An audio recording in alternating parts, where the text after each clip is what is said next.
આજે જ્યેષ્ઠ શુક્લ દશમી એટલે ગંગા દશેરા. નાદ દ્વારા શ્રીજી બાવાને ઉષ્ણકાલના કટી સુધીના હલકા શ્રૃંગારમાં કેસરી મલમલના કિનારી વાળા પીછોડા ધરાશે.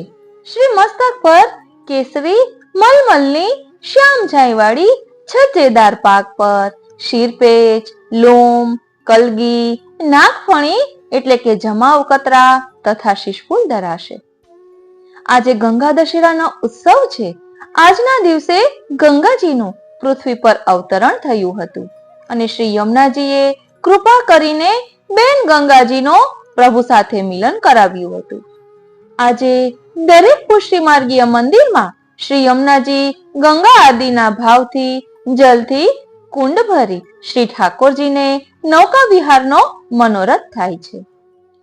ના દ્વારા શ્રીજી બાવાના મંદિરમાં પણ રાજભોગ પછી મણિકોઠા ડોલતી બારીમાં ઘોટણ સુધી જલ ભરી વિવિધ અત્તર પધરાવી અને જલમાં વિવિધ પુષ્પો તથા બતક વગેરે ખીલોના પધરાવવામાં આવે છે. સાંજે શ્રી ઠાકોરજીના નૌકા વિહાર મનોરથ થાય છે. કુંજની ભાવનાથી કેળના થંભ સજાવાય છે. આજે નિત્ય લીલા તિલકાય શ્રી ગોવિંદલાલજી મહારાજજીનો ગાદી ઉત્સવ પણ છે. તેથી શ્રી ગોવર્ધન ધરણ પ્રભુને વિશેષ સામગ્રી આરોગાવવામાં આવે છે.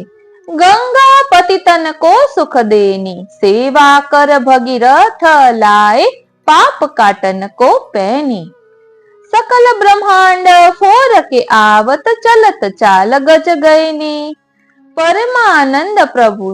ઓ શ્રીનાથજી, ઓ શ્રીનાથજી.